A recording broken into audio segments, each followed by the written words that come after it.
Good morning, everyone. Hope you're fine today. You can see we're in our new studio. We have our first corporate sponsor of this podcast, if that's what it's called, Mary Porter Travel. She's putting in big dollars to make sure that we are piped all across the known world. You can see I've been in the house way too long. Anyway, to the three people who are watching, good morning. Good morning. The key to all of life is to understand we do not describe the world we see. We don't describe the world we see. We see the world we describe. And if we could understand that in our head and in our heart, we would, of course, have the riddle of happiness probably solved. We don't describe the world we see. We see the world we describe. I mentioned this Sunday in the homily of morning prayer, Gandalf the wizard did speak to the hobbits as they were going off to Middle Earth. The earth is indeed full of peril, and the earth indeed has many dark places. And yet there is still much in the world that is fair. All through the earth, love is mingled with grief, but love will always be the stronger.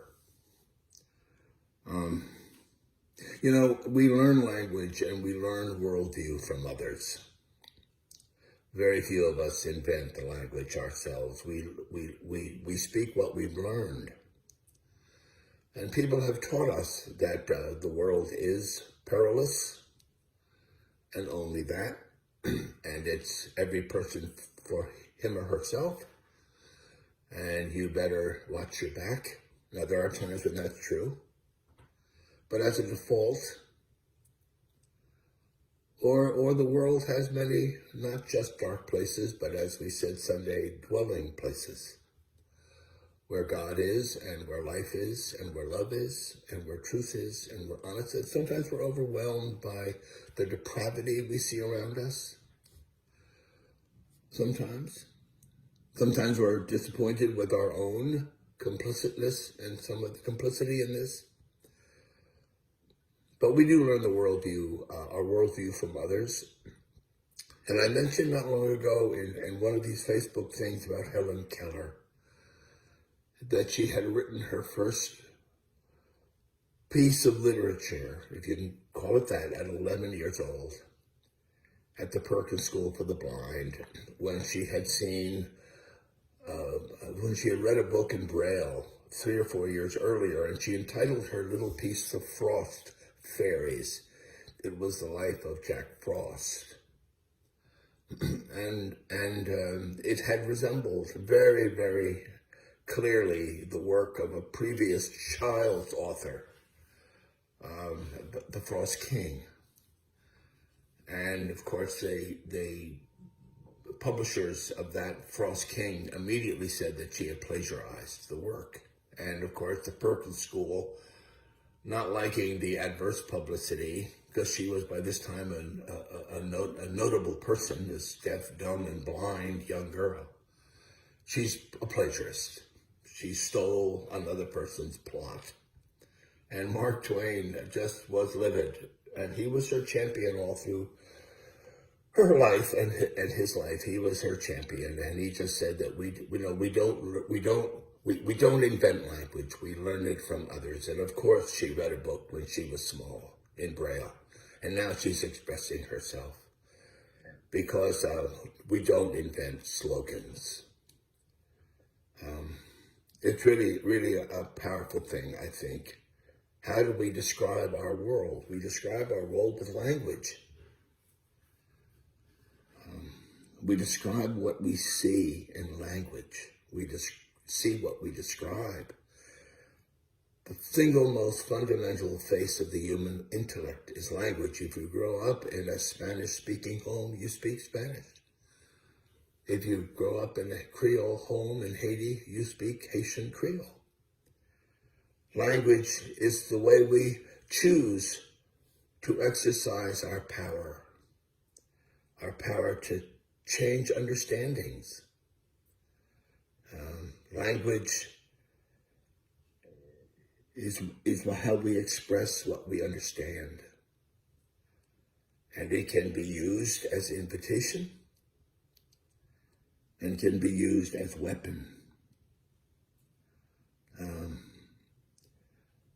Our words not only express what's at the base of our life, our words also tell people what we hope, what we think, what we feel. Words can frighten and push others away. Words can evoke courage and inspiration and compassion. You know what it's like. What's the difference between, good morning, can I help you? To, what do you want?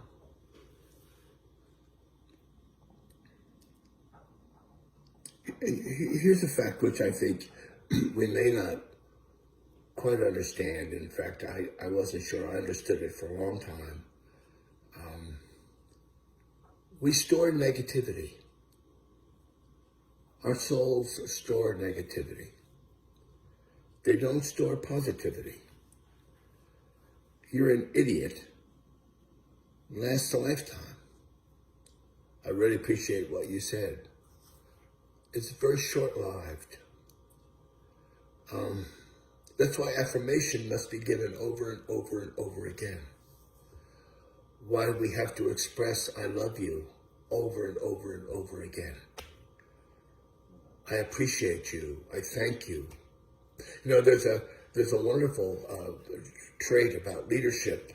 A leader's greatest skill and strength within any organization is to honor and celebrate the gifts and successes of those who work under that leader, under that leadership. You know, I'll be honest with you, your current rector has that gift.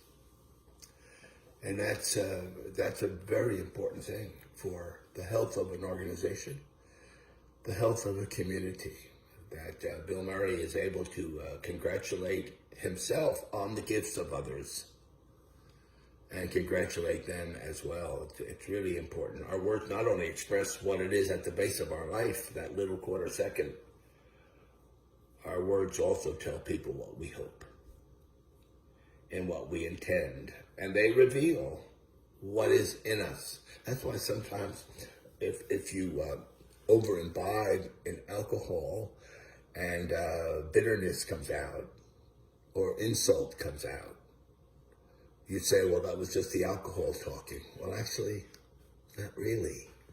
It isn't the alcohol talking, it's the alcohol taking away the inhibitions which usually prevent a person from saying, I better not say that.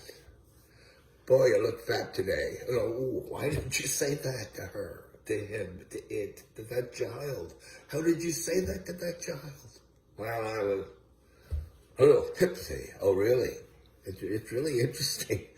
Alcohol doesn't have words. Alcohol just lets you speak the words you already have. I know that. So they can frighten or they can push you away. And we store negativity. The two great truths. We don't describe the world we see. We see the world we describe. That's number one. Number two, we store negativity. I have to go talk to the Lord someday about that. Why is it that we store negativity? Who said that? Why is that possible? How is that possible? And we don't store positivity. I love you lasts but a few minutes.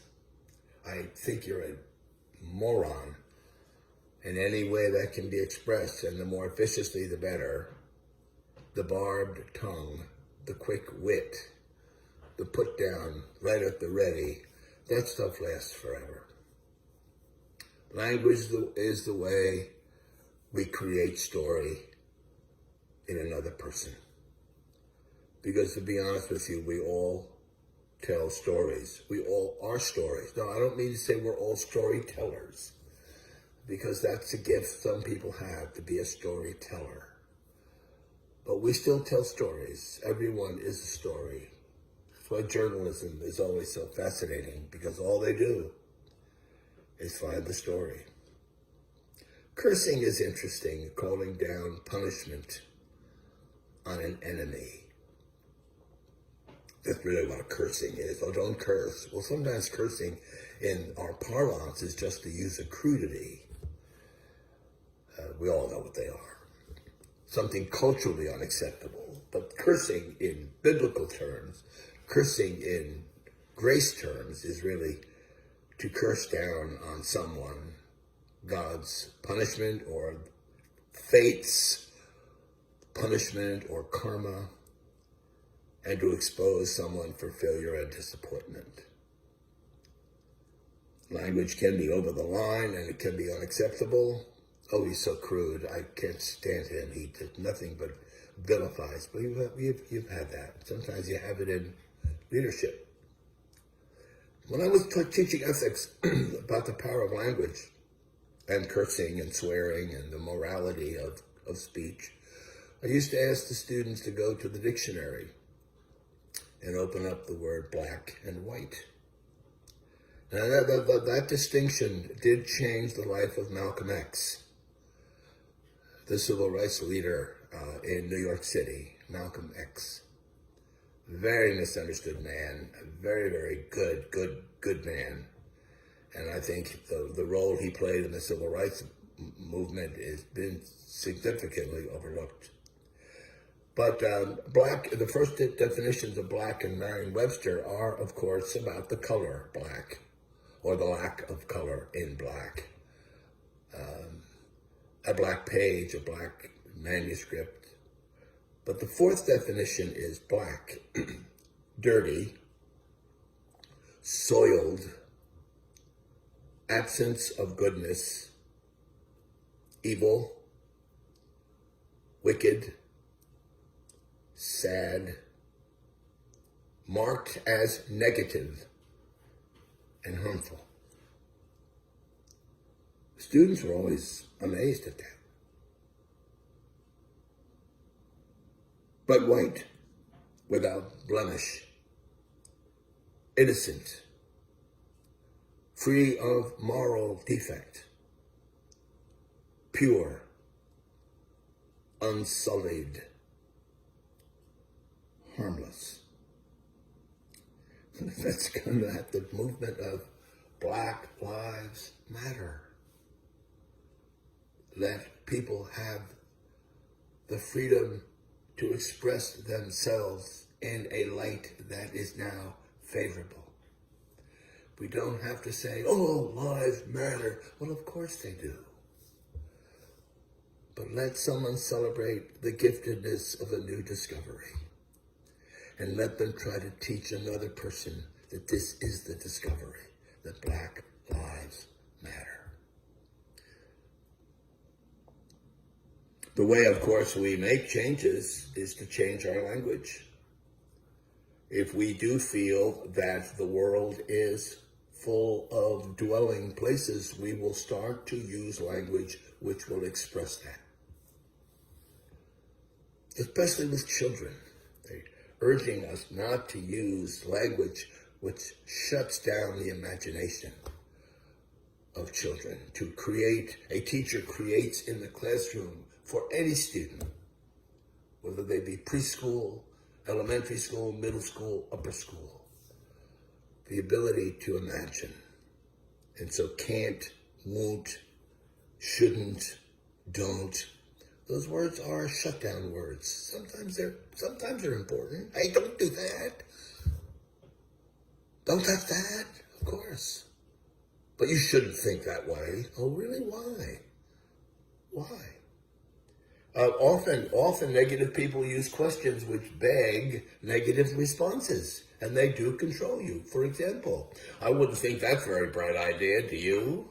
Not really. Okay, no. Well, there we agree. It's a dumb idea. Okay.